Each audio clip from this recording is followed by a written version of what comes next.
Merci de votre attention et bienvenue dans cette édition Conakry 24 mai 2011. Ce journal s'ouvre sur la feuille d'audience du président de la République. Le professeur Alpha Condé a reçu le PDG du groupe MRS Holding, un groupe qui évolue dans le secteur de l'énergie.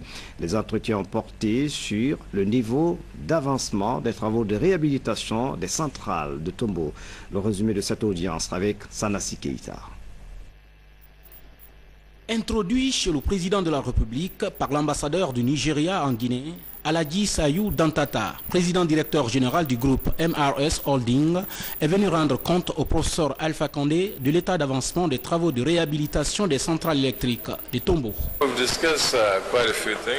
Cette audience qui nous a été accordée par le président de la République nous a permis de discuter avec lui d'un certain nombre de questions, notamment celle relative au secteur de l'énergie en République de Guinée, le progrès qui a été fait sur le terrain, le rapport des techniciens, ainsi de suite. Nous sommes déjà ici, présents dans ce pays. Les techniciens travaillent sur les centrales de Tombo. Nous travaillons essentiellement sur la réhabilitation et cela avance à grands pas. Et dans les 40-45 jours qui suivent, il y aura une amélioration dans le domaine de la desserte. Dans les jours à venir, la ville de Conakry connaîtra donc une amélioration de la desserte en électricité avec la volonté affichée du président de la République, le professeur Alpha Condé. L'intégration de la propriété intellectuelle dans les politiques et programmes de développement, c'est le thème d'un séminaire qui vient de se tenir à Conakry. Il a été organisé par l'OAPI, l'Organisation de la propriété intellectuelle, en partenariat avec le ministère de l'Industrie. Le point avec Mariette Touba. La propriété intellectuelle comme vecteur de croissance économique des États, telle est la nouvelle vision de l'Organisation africaine de la propriété intellectuelle. C'est dans ce cadre que cette organisation a initié des séminaires gouvernementaux dans les 16 pays membres, dont la Guinée. Après Cotonou, Conakry est la deuxième capitale à abriter ce séminaire qui vise à amener le gouvernement de la République de Guinée à mieux prendre en compte la propriété intellectuelle dans ses politiques et programmes de développement. Au cours de son plaidoyer, le directeur général de l'OAPI a indiqué que les énormes potentialités dont dispose l'Afrique ne suffisent pas à elles seules à développer les États. Selon lui, le développement du continent ne saurait se réaliser sans une véritable politique de la propriété intellectuelle. Fonder le développement économique sur l'exploitation brute de nos potentialités, c'est-à-dire de nos ressources naturelles, devrais-je dire, ne garantit pas à l'Afrique un développement durable. D'où la nécessité qui se fait impérieuse de changer de stratégie. Il s'agit en d'autres termes de transformer sur place nos matières premières en produits finis ou manufacturés. Le succès de cette stratégie doit nécessairement faire appel à la propriété intellectuelle. Une occasion pour la ministre de l'Industrie et des petites et moyennes entreprises de rappeler les actions menées et aussi envisagées par l'OAPI pour aider la Guinée à amorcer un réel décollage économique. Le renforcement des capacités du service guinéen de la propriété industrielle, SPI, la formation de magistrats, la formation d'agronomes, de journalistes en propriété intellectuelle, le financement de nombreuses activités de sensibilisation, la mise à disposition d'équipements et bientôt la construction d'un immeuble à 2 niveaux pour abriter le centre de documentation en propriété intellectuelle sur le site de Nongo sont des actions de soutien menées par la direction de l'OAPI ces dernières années en faveur de la Guinée. En ouvrant les travaux du séminaire au nom du Premier ministre, chef du gouvernement, le ministre d'État en charge de l'énergie et de l'environnement a mesuré la dimension de ce programme initié par l'OAPI qui entend faire de la propriété intellectuelle un instrument au service des États membres. Comme nous le constatons, les économies de nos pays restent encore tributaires du monde extérieur, où dominent les orientations stratégiques basées sur les savoirs, l'innovation et la valorisation de la créativité intellectuelle. À cet égard, je me réjouis de l'heureuse initiative menée jusqu'à présent par l'équipe dirigeante actuelle qui a conduit l'OAPI du niveau de simple réceptacle d'œuvres étrangères à celui d'un véritable laboratoire d'analyse et de conception capable d'aborder les questions de développement économique et social. Après ces discours, les travaux se sont poursuivis avec l'ambition d'aboutir à des recommandations susceptibles d'appuyer le gouvernement guinéen dans son nouveau programme de relance économique. À signaler qu'auparavant, l'émissaire de l'OAPI avait été reçu par la ministre de l'Industrie et des petites et moyennes entreprises. Les deux personnalités ont échangé sur le renforcement du partenariat entre la Guinée et cette organisation continentale.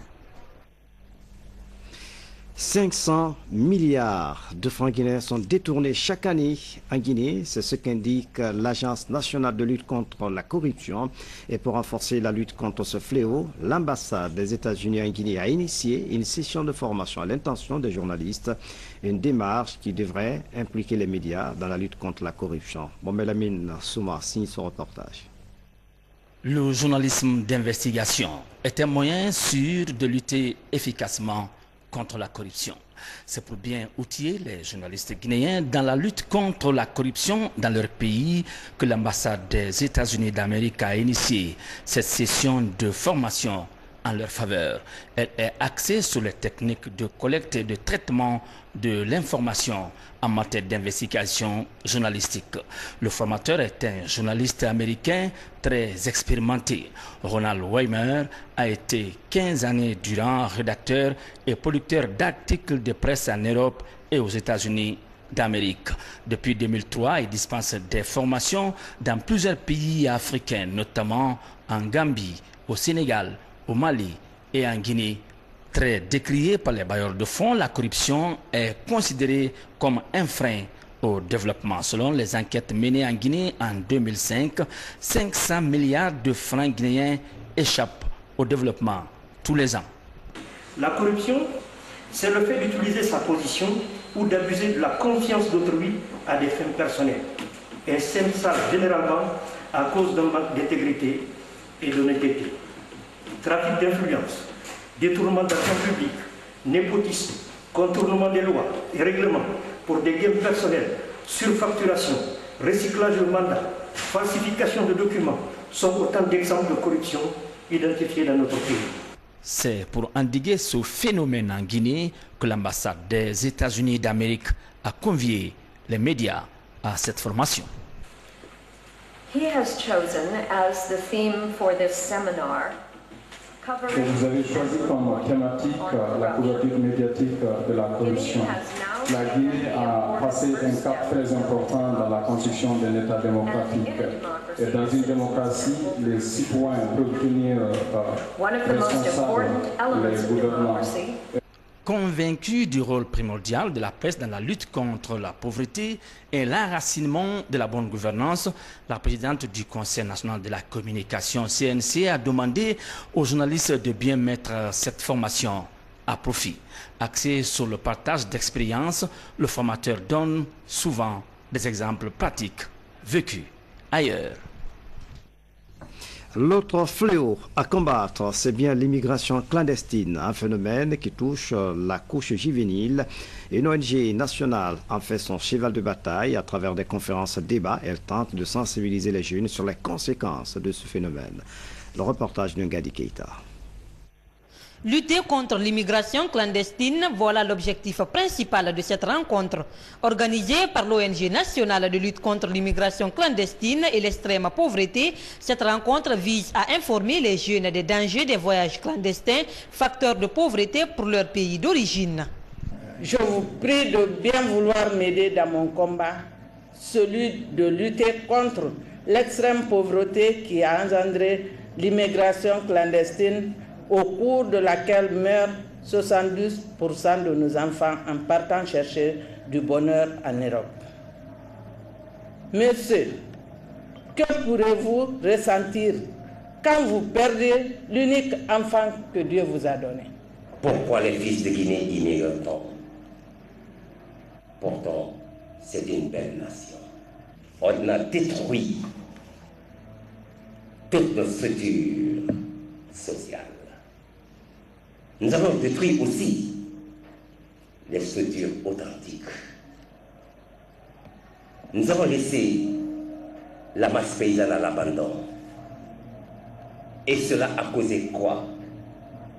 Ça a causé un cataclysme au niveau social. Pour mener à bien ces activités, l'ONG nationale de lutte contre l'immigration clandestine et l'extrême pauvreté a mis en place un conseil d'administration.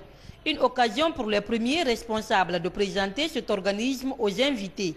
Une manière d'impliquer les membres de l'ONG et les autres acteurs de la vie sociale dans la lutte contre la pauvreté et l'immigration clandestine. Cette approche a été appréciée par le ministre conseiller à la présidence chargé des affaires administratives. Lutter contre l'immigration, c'est lutter contre la pauvreté. Et puisque personne ne viendra faire le travail à notre place, c'est nous-mêmes, nous Guinéens, qui changerons la physionomie de notre pays. Il faut qu'on se mette à la tâche.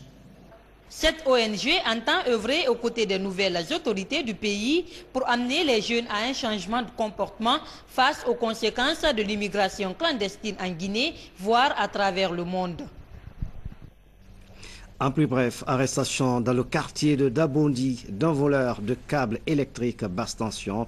Mohamed Silla, c'est le nom du voleur qui semble être un habitué de fait. Il est actuellement dans la main des services de sécurité. Nous y reviendrons dans l'édition de 20h30. À tous, merci de nous avoir suivis. Et je vous retrouve à 20h30. Bonsoir, à tout à l'heure.